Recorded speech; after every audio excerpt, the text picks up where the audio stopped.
can you roll the sound on tape of Coop in the press conference and what he thought about, where he feels like he's at with 2 to go here? It's easy. Everyone keeps saying, oh, get one win, and mathematically it's over. And it's like, dude, that ain't the case. Think it's easy to go get second every night? Like, no, it's not. And so there's anything that can happen. It's motorsports, and yeah, it's just mathematically it helped, but it ain't over till it's over. These guys like Justin and Kenny and AP and Malcolm, like they're giving it their all too, and they can be in the mix on any given night. So it's a big relief in the sense of, yes, I guess if you were to look at us going 1 and 2, mathematically does help, but that's not guaranteed by any means. So I think for me, it was more just to stop the bleeding, especially after last week.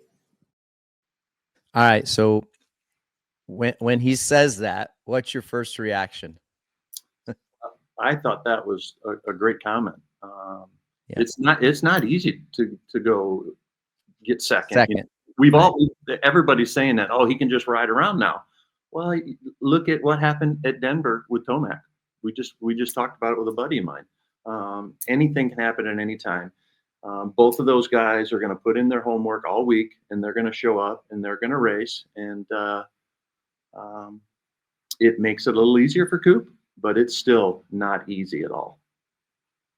Yeah, I definitely, it isn't. The depth is big. Yeah, I know we got guys going out, and like you said, anything can happen. We're going to some tracks that, especially Denver, can get super hard pack, easy to make a mistake.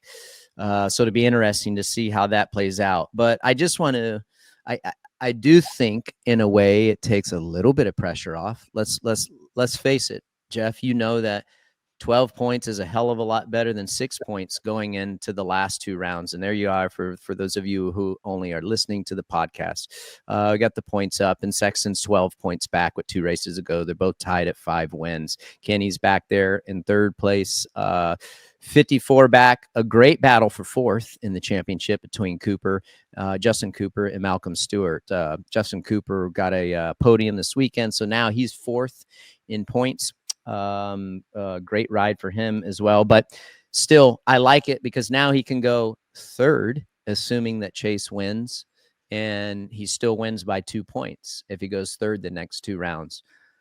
Is 3rd easy to get? No, not necessarily, but it's a hell of a lot easier than 2nd to get the next 2 rounds.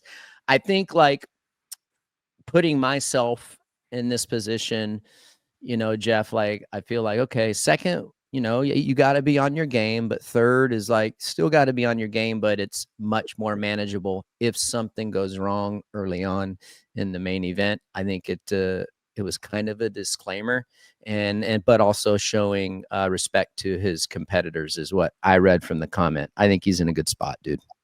Yeah, he's in a great spot. I believe he can still start 9th or 10th this weekend or the following weekend and still be on the podium. That's pretty doable for him as fast as those guys. I mean, what they lap? 6th place this past weekend? Yeah, something like that. So those guys were just really on their A game. So yeah, it's never over, but right. There's a little less pressure. You know how it is, dude. Come on, a little sigh of relief. But then on the other hand, I would. And I will text Chase and I'll say, hey, anything can happen. There's nothing like winning a title at the last race. You've been there, I've been there. And so he has to still have that vision. Right. All right. So some questions. I love this question. Jason Thomas, our trackside race analyst on the broadcast for NBC. He writes in an epic question. Very hard to answer, but a good question. In your experience at this point in the season, are the championship contenders more focused and raised the level on everyone else, or does everyone else have a lack of interest and shifted to outdoors? That's a tough one for me, Jeff. I'm going to let you answer it first, just because I'm the host and everyone wants to hear what you have to say. So, like, where are you at with that question? And you and I have talked about this many a time. Yeah. The cream always rises to the top. And the cream has rose to the top this year in those two guys, and it's going to be an epic battle. Have the other guys checked out a little bit? Yes, those guys that are 85 points back, they've checked out, but they're still respectively racing for their position. You saw Malcolm; he wasn't afraid to punt Kenny this weekend to get a few points and some bonus money. So they're still racing for dollars. There's still bonus money to be made there. But the cream has rose to the top. Those two guys are going to battle it out, and third, fourth, fifth place. Yeah, they probably switched to a little bit outdoors by now. Yeah, 100% JT. Like, and you know this because you've been around great champions. I mean, for sure, two-time champ Chad Reed. You spent a lot of time with him, and at championship time, the championship runners just seem to find their way to the front and mirroring each other quite often. I mean, you look at the last, 3 rounds or so, 2 for sure. I mean, you could throw a blanket over Sexton and Webb the first couple laps, or at least the first half of race for the most part. They happen to find their way. Like Jeff is saying, the cream rises to the top towards the end, and they know what's on the line. Is everything on the line at the beginning of the series? Absolutely there is. But everyone, in my opinion, especially this time, is honed in. It's basically like, playoff time for these guys, not for the SMX World Championship, but like in other forms of sports, you see their best work towards the end of certain series.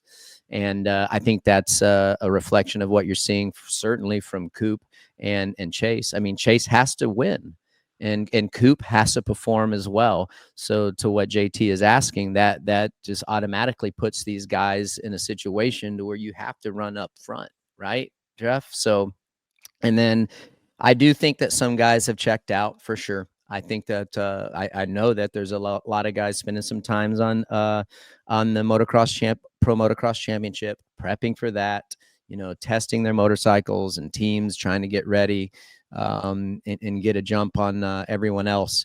So, yeah, I do think that this is a time of the season where guys lays down. But then, like what, Jeff, you were talking about, you got the battle for fourth in the championship. I mean, there's a lot of money on the line for a guy like Malcolm Stewart and Justin Cooper, and a lot of pride as well. So I think that's one reason why you're seeing those guys continue to battle. I mean, you said it perfectly, Jeff. You saw Malcolm get into Kenny the last lap. I mean, Justin Cooper out there contending, winning his heat race.